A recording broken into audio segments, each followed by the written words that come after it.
जय हिंद। जैसा कि आपको पता होगा, हम आप लोग के लिए ऑब्जेक्टिव क्वेश्चन का सीरीज लेकर के आए हुए हैं जो हर एक सोमवार, बुधवार, शुक्रवार रात 8 बजे होता है।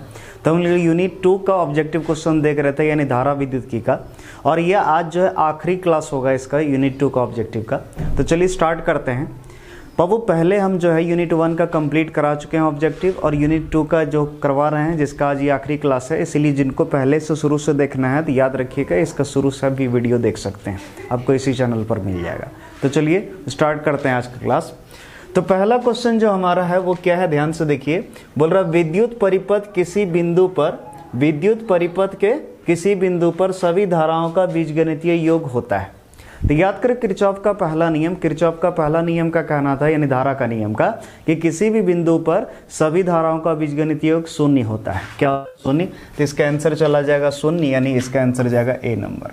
कितना नंबर? ए नंबर। ठीक है, अगर आंसर का बात करें तो इसका आंसर कितना होगा? ए नंबर। ठीक है, नेक्स्ट देखिए। वो सेकेंड क्वेश्चन क्या बोल रहा है, ध्यान से देखिए। सेकेंड क्वेश्चन बोल रहा है व्हीट स्टोन ब्रिज का उपयोग होता है, यानी जो व्हीट स्टोन ब्रिज है उसका उपयोग किस लिए हम लोग करते हैं। तो चलिए, पहला ऑप्शन दे रहा है, बोल रहा है सिर्फ उच्च प्रतिरोध को मापने में। तो जी नहीं, सिर्फ उच्च नहीं, निम्न भी नाप सकते हैं। दूसरा ऑप्शन है सिर्फ अल्प प्रतिरोध को मापने में, यानी उच्च या फिर निम्न, ऐसा कुछ नहीं है। ठीक है, यहाँ सिर्फ लगा दिया इसलिए ये तो नहीं होगा। तो इसका सी नंबर आंसर देखिए क्या बोल रहा है, बोल रहा है उच्च एवं अल्प दोनों ही प्रतिरोध को मापने में। जी हाँ, यही आंसर जाएगा, याद रखिएगा। ये उच्च प्रतिरोध को भी नाप सकता है और निम्न प्रतिरोध को भी माप सकता है। इसका आंसर गया सी। नेक्स्ट, अगर तीसरा क्वेश्चन देखें तो तीसरा क्वेश्चन क्या बोल रहा है हमारा, ध्यान से देखिए। बोल रहा है किसी बंद परिपथ के किसी लूप के विभिन्न बिंदुओं के बीच विभवांतरों का बीजगणितीय योग। ठीक है, और विभवांतर किसका किसका लेना है? प्रतिरोध और शेल को शामिल करते हुए। ठीक है, तो देखिए क्या बोल रहा है, किसी बंद परिपथ के किसी लूप, ध्यान से देखिए, किसी बंद परिपथ है उसका किसी लूप के दो बिंदु के बीच हमको विभवांतर निकालना, तो वो कितना होगा? 0। ठीक है, याद रखिए उसका आंसर क्या होगा? शून्य। तो इसका आंसर जाएगा शून्य होता है, सी नंबर। क्लियर है? नेक्स्ट, अगर हम आगे देखें क्या बोल रहा है, देखिए किरचॉफ का विद्युत परिपथ का संबंधी प्रथम नियम आधारित है। प्रथम नियम याद रखिए, किरचॉफ का पहला नियम बोल रहा है किसके संबंधित है।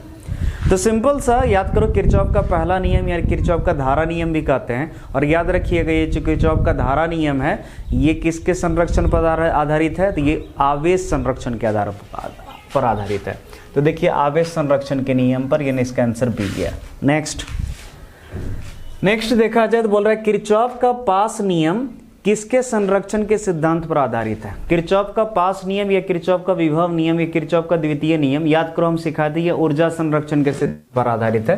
तो इसका आंसर चला गया सी, यानी ऊर्जा। नेक्स्ट अगर जाएं, क्या बोल रहा है, बोल रहा है व्हीट स्टोन सेतु से तुलना करता है। ठीक है, तो व्हीट स्टोन सेतु का उपयोग किस लिए करते हैं? तो याद करो प्रतिरोध का तुलना करके। याद करो व्हीट स्टोन सेतु में P/Q बराबर R/S होता है, तभी क्या होता है वो माप सकता है। ठीक है, तो इसीलिए हम बोल सकते हैं ये विभवांतर का ये प्रतिरोध का क्या करता है? तुलना करता है।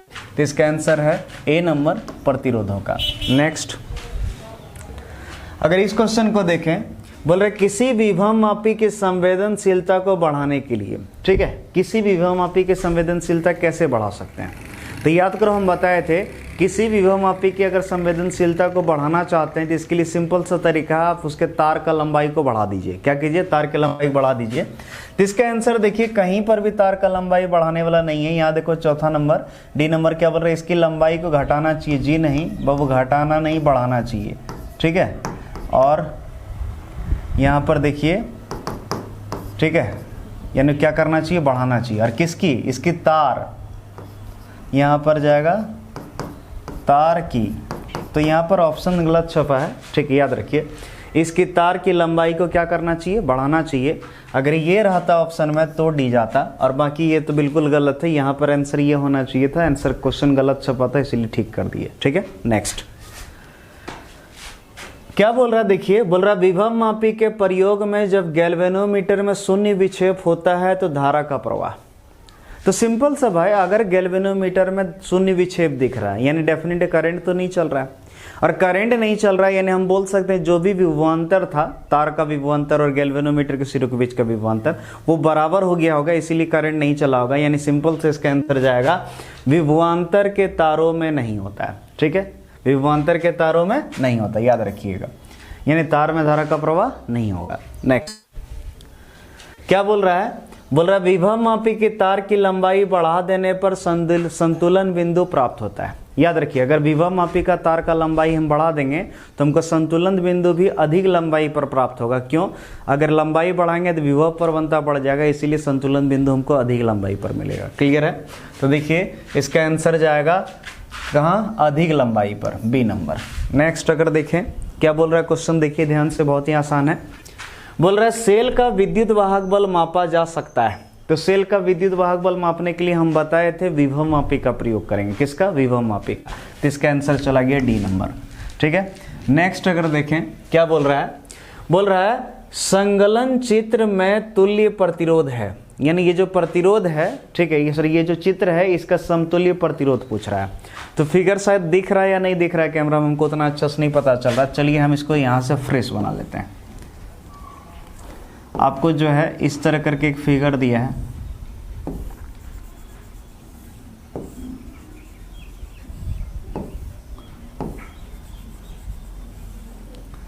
ये जो है इसका वैल्यू दिया 5 ओम, इसका वैल्यू दिया 4 ओम, इसका वैल्यू दिया 10 ओम, इसका वैल्यू दिया 8 ओम और इसका वैल्यू दिया 9 ओम। ठीक है, और ये ए और बी है। और हमको बोल रहा है ए और बी ये जो है संगलन चित्र, यानी ये जो चित्र है इसमें समतुल्य प्रतिरोध का मान पूछ रहा है। तो सबसे पहले देखो, जब भी इस तरह क्वेश्चन आए तो सबसे पहले देखो क्या ये व्हीटस्टोन के संतुलित अवस्था में है या नहीं है। ठीक है, तो इसको देखने के लिए क्या करना है, इसको P मानिए, इसको Q, इसको R, इसको S, यानी इस दोनों का अनुपात P/Q और इस दोनों का अनुपात देखो बराबर है या नहीं है। चलो करके देखते हैं। बोलो कितना है? 5/4 और इधर कितना है? 10/8।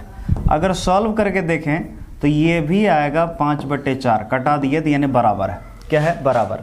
और बराबर है इसका मतलब ये है कि ये संतुलित अवस्था में है, और जब संतुलित अवस्था में है तो इसका मतलब क्या है, इसको हम हटा सकते हैं, यानी इसको हम काट सकते हैं।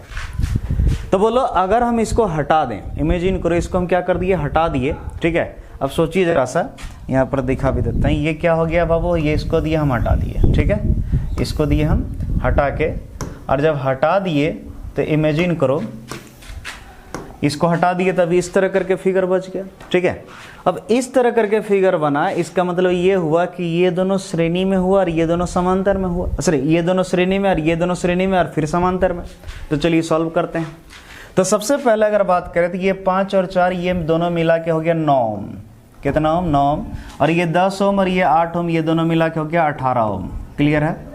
तो बाबू 9 ओम और 18 ओम हो गया समांतर में, तो इसका अगर इक्विवेलेंट निकालें आर इक्विवेलेंट, तो आर इक्विवेलेंट दो प्रतिरोध समांतर में रहते क्या करना चाहिए, दोनों को गुना करना चाहिए। तो 18 गुने 9 कीजिए, बटे क्या कर दीजिए, दोनों को जोड़ दीजिए। ठीक है, 9 जोड़ 18। ठीक है, अगर इसको देखें सॉल्व करें तो इसको रहने दीजिए, 18 गुने 9 ही रहने दीजिए, बाय इसको कीजिए तो 9 जोड़ो 18 कितना हो गया 27। आप 9 से कटा दो, 9 3 27 और ये कितना 6, तो इसका आंसर आ गया 6 ओम। देखो जरा ऑप्शन में है कहीं 6 ओम, तो देखो इसका आंसर कितना नंबर जाएगा, ए नंबर। क्लियर है? नेक्स्ट अगर देखें और लास्ट क्वेश्चन हम लोग का आज का, क्या बोल रहा है, बोल रहा है व्हीटस्टोन ब्रिज से मापा जाता है। तो व्हीटस्टोन ब्रिज से क्या मापा जाता है, ये क्वेश्चन अभी हम लोग तुरंत इस तरह का क्वेश्चन डील किए।